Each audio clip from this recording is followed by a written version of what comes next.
ਜਿਨ੍ਹਾਂ ਦੀ ਅੱਧੀ ਜਿੱਬ ਪੱਕੀ ਹੋਈ ਹੈ ਨਾ। ਹਾਂਜੀ। ਇੱਥੇ ਕਿਸੇ ਦੀ ਪੱਕੀ ਹੋਈ ਸੀ। ਇੱਥੇ ਦੁਕਾਨਾਂ ਤੇ ਤੁਹਾਡੇ ਮਿਲ ਜਾਂਦੇ, ਪਤਾ ਨਹੀਂ ਉਹ ਕਿੱਥੋਂ ਬੋਲਦੇ ਨੇ। ਇੱਕ ਸ਼ਰਦ ਚੀਨੀ ਹੁੰਦੀ, ਬਰਾਊਨ ਜੀ ਹੁੰਦੀ, ਮਿਸ਼ਰੀ ਤਰ੍ਹਾਂ। ਉਹ ਕੈਨੇਡਾ ਤੋਂ ਬੋਲਦੀ ਸੀ, ਉੱਥੇ ਵੀ ਮਿਲ ਜਾਂਦੇ ਆ। ਜਿਹੜੇ ਫਰੀਜ਼ਨੋ ਤੋਂ ਬੋਲਦੀ ਸੀ, ਉੱਥੇ ਵੀ ਸਾਰੇ ਸਟੋਰਾਂ 'ਚ ਮਿਲ ਹਾਂਜੀ, ਜਾਂਦੀਆਂ। ਹਾਂਜੀ, ਇਹ ਸ਼ਰਦ ਚੀਨੀ ਹੋਵੇਗੀ, ਬਰਾਊਨ ਜਿਹੀ ਹੋਵੇਗੀ, ਜਿਵੇਂ ਮਿਸ਼ਰੀ ਡਲੀਆਂ ਹੁੰਦੀਆਂ ਨੇ ਇਦਾਂ ਦੀ। ਹਾਂਜੀ, ਲਿਖਿਆ ਹੀ ਹੁੰਦਾ ਉੱਤੇ। ਹਾਂਜੀ ਹਾਂਜੀ, ਲਿਖਿਆ ਹੁੰਦਾ ਸ਼ਰਦ ਚੀਨੀ ਤੇ ਮਿਸ਼ਰੀ। ਤੇ ਇਹਨੂੰ ਸਿਰਫ ਦੋਨੋਂ ਹੀ ਚੀਜ਼ਾਂ ਰਗੜ ਕੇ ਤੇ ਇਹਨੂੰ ਠੰਡੇ ਦੁੱਧ ਨਾਲ ਮੂੰਹ 'ਚ ਰੱਖ ਘੋਲ ਘੋਲ ਕੇ ਪੀਣ। ਅੱਧੀ ਜਿੱਬ ਵਾਲਿਆਂ ਨੂੰ ਬਿਲਕੁਲ ਆਰਾਮ ਆਏਗਾ। ਤਵਾ ਚੀਰ, ਮਿਸ਼ਰੀ ਤੇ ਸੌਂਫ ਜਿਹੜੀ ਉਹ ਵੀ ਠੰਡੇ ਦੁੱਧ 'ਚ ਲੈ ਸਕਦੇ ਨੇ। ਇੱਕ 20 ਕੰਡੇ ਦੇ ਕੈਪਸੂਲ ਖਾਣ। ਇੱਕ ਤੀਰਾ ਗੂੰਦ ਰਾਤ ਨੂੰ ਭਿਉਂ ਕੇ ਨਾ ਸਵੇਰੇ ਸ਼ੱਕਰ ਪਾ ਕੇ ਠੰਡੇ ਦੁੱਧ ਨਾਲ ਲੈਣ। 2 ਚਮਚੇ ਭਿਉਂ ਦੇਣ ਕਰਨੇ। ਇਹ ਪੱਕਾ ਇਲਾਜ ਹੈ। ਕਿਸੇ ਨੂੰ ਆਰਾਮ ਆਇਆ ਸੀ, ਮੈਂ ਲਿਖ ਲਿਆ, ਮੈਂ ਹੀ ਦੱਸਿਆ ਸੀ ਉਹਨੂੰ, ਹੈਨਾ। ਠੀਕ ਆ। ਤੇ ਬਾਕੀ ਮੈਂ ਤੁਹਾਨੂੰ ਇਹ ਦੱਸਣ ਲੱਗੀ ਹਾਂ ਵੀ ਉਹ ਭੈਣ ਜੀ ਵਾਲੇ ਨੇ ਮੇਰੀ ਗੱਲ 'ਚ ਗਿਲਟੀ ਨਹੀਂ ਜਾਂਦੀ। ਉਹ ਫਟਕੜੀ ਪੰਜੀਰੀ ਖਾ ਲੈ, ਗਿਲਟੀ ਖੁਰ ਜਾਏਗੀ। ਤੇ ਕਾਲੀ ਮਿਰਚ ਦਾ ਨਮਕ ਪਾ ਕੇ ਐਲੋਵੇਰਾ ਦਾ ਗੁੱਦਾ ਘਿਓ 'ਚ ਭੁੰਨ ਕੇ ਖਾਓ ਤੇ ਗਿਲਟੀ ਵਾਸਤੇ ਤੇ ਇੱਕ ਕਹਿਣ ਚੀਜ਼ ਜੇ। ਇਹ 2 ਟੁਕੜੇ ਕਰੋ। ਤੀਜਾ ਕਰ ਲਓ ਗਿਲਟੀਆਂ, ਹਲਦੀ, ਦਾਲਚੀਨੀ, ਜੈਫਲ, ਸੁੰਡ, ਜਵੈਣ, ਕਾਲੀ ਮਿਰਚ ਤੇ ਸੌਂਫ। ਰਿਕਾਰਡ ਵਿੱਚ ਵੇਖ ਕੇ ਲਿਖਣ ਦੇ। 1 ਚਮਚ ਜਿਹੜਾ ਹੈ ਨਾ ਗਰਮ ਪਾਣੀ ਨਾਲ ਲੈਣ ਤੇ ਤਿੰਨੇ ਨੁਕਸੇ ਵੇਸਣ ਫਟਕੜੀ ਖਾਂਦਿਆਂ ਨਾਲ ਹੀ ਉਹਨਾਂ ਨੂੰ ਆਰਾਮ ਆ ਜਾਣਾ ਜੇ। ਮੈਂ 3 ਨੁਕਸੇ ਦੱਸਾਂਗੀ ਵਾਲਾਂ ਵਾਸਤੇ। ਰੋਜ਼ ਕਹਿੰਦੇ ਵਾਲ ਝੜਦੇ ਨੇ। ਮੈਂ ਪਹਿਲਾਂ ਵੀ ਕਿਹਾ ਛੇਤੀ ਸਿਰ ਨਾ ਨਹਾਇਆ ਕਰੋ। ਸ਼ੈਂਪੂ ਜਿਹੜਾ ਬਦਲ ਦਿਓ ਤੇ ਘਿਓ ਦਾ ਮਸਾਜ ਕਰੋ। ਜੇ ਮੁੜ ਕੇ ਤੁਹਾਡੇ ਵਾਲ ਝੜੇ ਤੇ ਫਿਰ ਵੇਖੋ। ਅਸੀਂ ਕਰਨਾ ਮੇਥੇ ਜਿਹੜੇ ਨਾ ਥੋੜੇ ਜਿਹੇ ਭਿਉਂ ਦਿਓ, 200-250 ਗ੍ਰਾਮ। ਰਾਤ ਨੂੰ ਪਾਣੀ 'ਚ ਭਿਉਂ ਕੇ ਰੱਖ ਦਿਓ। ਸਵੇਰੇ ਪਾਣੀ ਨਿਚੋੜ ਕੇ ਨਾ ਤਾਂ ਉਹਨੂੰ ਸੁੱਕਣੇ ਪਾ ਦੇਣੇ। ਜਿਹੜੇ ਸੁੱਕ ਜਾਣਗੇ ਨਾ ਤੇ ਪੀਸ ਕੇ ਉਹਨੂੰ ਤੇ ਕੋਕੋਨਟ ਤੇਲ ਤੇ ਬਦਾਮ ਰੋਗਣ ਤੇ ਕਲੌਂਜੀ ਦਾ ਤੇਲ ਮਿਕਸ ਕਰਕੇ ਨਾ ਤੇ ਉਹਨੂੰ ਉਹ ਸਿਰ ਤੇ ਲੈਣ। ਮਿਕਸ ਕਰਕੇ ਰੱਖ ਲੈਣ। ਵਾਲ ਕਦੇ ਐ ਆ ਜਾਣਗੇ ਜਿਵੇਂ ਕੋਈ ਚੀਜ਼ ਉਗਰੀ ਹੁੰਦੀ।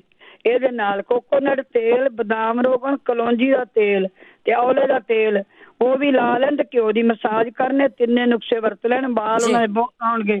ਮੇਰੇ ਤੇ ਇੰਡੀਆ ਜਰਾ ਕੀ ਰਹਿ ਗਏ ਸੀ, ਆਰਾਮ ਆ ਗਿਆ ਮੈਨੂੰ। ਤੇ ਕਬਜ਼ ਪਰ ਉਹ ਕਹਿੰਦੇ ਜਦੋਂ ਰੋਟੀ ਖਾਂਦੇ ਨੇ ਨਾ, 1 ਟਮਾਟਰ ਲੈ ਲਓ, ਉਹਨੂੰ 4 ਚੀਰੇ ਕਰ ਲਓ।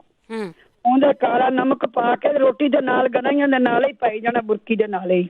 ਠੀਕ ਆ। ਤੇ ਉਹਨਾਂ ਦੀ ਜਿਹੜੀ ਕਬਜ਼ ਹੈ ਨਾ, ਤੁਸੀਂ ਰਾਤੀ ਵੇਖਣੀ ਖੁੱਲ ਜਾਣਗੀ। ਇਹ ਵਰਤਿਆ ਸੀ ਮੈਂ, ਫਿਰ ਲਿਖ ਲੈਣੀ ਨਹੀਂ ਪਈ। ਆਰਾਮ ਆਇਆ ਤੇ ਕਿਸੇ ਹੋਰ ਨੂੰ ਵੀ ਦੱਸਾਂਗੇ ਅਸੀਂ। ਤੇ ਇੱਕ ਬਵਾਸੀਰ ਦਾ ਮੂਲੀ ਉਹ ਦੱਸ ਗਿਆ ਸੀ, ਉਬਾਲ ਕੇ ਜੀ ਸਦਕੇ ਪੀਓ, ਥੋੜਾ ਗਰਮ ਪੈਂਦਾ ਹੈ। ਇੱਕ ਮੂਲੀ ਦਾ ਜੂਸ ਕੱਢ ਲਓ ਤੁਸੀਂ, ਅੱਧਾ ਕੁ ਗਲਾਸ ਦੇ ਵਿੱਚ ਥੋੜੀ ਜਿਹੀ 50 ਗ੍ਰਾਮ ਜਾਂ 25-30 ਗ੍ਰਾਮ ਰਸੌਂਤ ਪਾ ਦਿਓ ਕੁੱਟ ਕੇ। ਉਹਨੂੰ ਕਾੜੋ। ਜਦੋਂ ਪਾਣੀ ਸੁੱਕ ਜਾਏਗਾ ਨਾ ਤਾਂ ਰਸੌਂਤ ਰਹਿ ਜਾਏਗੀ ਸੰਘਣੀ, ਤੇ ਉਹਨੂੰ ਠੰਡਾ ਕਰਕੇ ਗੋਲੀਆਂ ਵੱਟੋ ਤੇ ਸਵੇਰੇ ਸ਼ਾਮੀ ਠੰਡੇ ਪਾਣੀ ਨਾਲ ਲਓ ਤੇ ਛੋਲੇ ਕੇ ਦਾਣੇ ਜਿੰਨੀ ਗੋਲੀ ਚਾਹੀਦੀ। ਇੱਕ ਮੂਲੀ ਦੇ ਜੂਸ ਨਿੰਬੂ ਨਿਚੋੜ ਕੇ ਲੈਣਾ ਤਾਂ ਉਹਨਾਂ ਨੂੰ ਬੜੀ ਛੇਤੀ ਆਰਾਮ ਆਏਗਾ। ਤੇ ਜਾਂਗਰ ਤੇ ਤੁਲਸੀ ਦਾ ਪਾਊਡਰ ਜਿਹੜਾ ਨਾ ਸ਼ਹਿਦ ਨਾਲ ਚੱਟਣ, ਜਿਹੜੇ ਖੰਘ ਰੋਜ਼ ਕਰਦੇ, ਆਰਾਮ ਆ ਜਾਏਗਾ। ਬਦਾਮ ਤੇ ਮਨੱਕੇ ਤੇ ਖਸਖਸ ਤਿੰਨੇ ਚੀਜ਼ਾਂ ਕੁੱਟ ਕੇ ਨਾ ਸ਼ਹਿਦ ਨਾਲ ਖਾਣ ਤੇ ਤੋਂ ਗਰਮ ਦੁੱਧ ਲੈਣ। ਖੰਘ ਦਾ ਜ਼ਰੂਰੀ ਹੈ। 1 ਚਮਚਾ ਰਾਤੀ ਮੇਥੇ ਦੇ ਰਾਤ ਨੂੰ ਭਿਉਂ ਕੇ ਪਾਣੀ 'ਚ ਰੱਖ ਲਓ। ਸਵੇਰੇ ਉਸੇ ਧੋ ਸਵਾਰ ਕੇ ਰੱਖਣੇ। ਉਸੇ ਪਾਣੀ ਨੂੰ ਉਬਾਲਣਾ, ਵਿੱਚ ਗੁੜ ਪਾ ਲੈਣਾ ਥੋੜਾ ਜਿਹਾ। ਸੌਂਫ ਤੇ ਇਲਾਚੀ ਪਾ ਕੇ ਮਲੱਠੀ ਪਾ ਕੇ ਕਾੜ ਲਓ। ਜਦੋਂ ਅੱਧਾ ਰਹਿ ਜਾਏਗਾ ਨਾ ਫਿਰ ਉਹਨੂੰ ਪੁਣ ਕੇ ਨਾ ਤੇ ਤੁਸੀਂ ਥੋੜਾ ਜਿਹਾ ਉਹਨੂੰ ਵਿੱਚ ਘਿਓ ਪਾ ਕੇ ਤੇ ਰਾਤ ਨੂੰ ਪੀਣਾ। ਉੱਤੋਂ ਪਾਣੀ ਨਹੀਂ ਪੀਣਾ। ਤੇ ਵੇਖ ਲਿਆ ਤੁਸੀਂ ਉਹਨਾਂ ਨੂੰ ਕਿੰਨਾ ਆਰਾਮ ਆਉਂਦਾ ਜੇ, ਹਨਾ। ਤੇ ਮੈਂ ਤੁਹਾਨੂੰ ਇੱਕ ਨੁਕਸਾ ਬਸ 1-2 ਹੀ ਦੱਸਾਂਗੀ। ਮੇਰੀ ਵੀ ਗੈਸਟ ਆਏ ਨੇ ਅੱਜ। ਸ਼ਹਿਦ ਗਰਮ ਕਰ ਲਓ ਤੇ ਜਦੋਂ ਉਹ ਪਤਲਾ ਹੋ ਜਾਏਗਾ ਨਾ ਫਿਰ ਉਹਨੂੰ ਠੰਡਾ ਕਰ ਲਓ। ਤੇ 10 ਜਿਹੜੀਆਂ ਆਪਣੀਆਂ ਤੁਰੀਆਂ ਨੇ ਲਸਣ ਦੀਆਂ ਛਿੱਲ ਕੇ ਧੋ ਸਵਾ ਕੇ ਵਿੱਚ ਪਾ ਦਿਓ। 3 ਉਹਨੂੰ ਹਿਲਾ ਕੇ ਚੰਗੀ ਤਰ੍ਹਾਂ ਕੱਜ ਕੇ ਤੇ ਰੱਖ ਦਿਓ। ਇੱਕ ਤੁਸੀਂ ਸ਼ਹਿਦ ਸਵੇਰੇ ਤੁਹਾਡਾ ਗੈਸ, ਕੋਲੈਸਟਰੋਲ ਤੇ ਆਪਣਾ ਸਾਰਾ ਕੁਝ ਠੀਕ ਹੋ ਜਾਏਗਾ। ਇੱਕ ਹੀ ਰੋਜ਼ ਖਾਣੀ। ਜਦੋਂ 10 ਮੁੱਕ ਜਾਣ ਉਸੇ ਸ਼ਹਿਦ ਨੂੰ ਗਰਮ ਕਰਕੇ ਠੰਡਾ ਕਰਕੇ ਫਿਰ ਤੁਸੀਂ ਪਾ ਦਿਓ, ਹਨਾ। ਇੱਕ ਮੈਂ ਤੁਹਾਨੂੰ ਦੱਸਣ ਲੱਗੀ ਸਾਂ, ਉਹਦਾ ਨੁਕਸਾ ਸੀ ਉਹ ਗਿਲਟੀਆਂ ਦੱਸਿਆ। ਵਾਲ ਜਿਹੜੇ ਕਹਿੰਦੇ ਰੋਜ਼ ਹੀ ਝੜ ਜਾਂਦੇ ਨੇ, ਵਾਲ ਹੀ ਸਾਡੇ ਵਾਲਾਂ ਵਾਲਾ ਮੈਂ ਤੁਹਾਨੂੰ ਦੱਸ ਦਿੱਤਾ ਸਾਰਾ ਨੁਕਸਾ। ਇੱਕ ਨੁਕਸਾ ਰਹਿ ਗਿਆ ਸੀ, ਮੈਂ ਤੁਹਾਨੂੰ ਦੱਸ ਦਿਆਂ।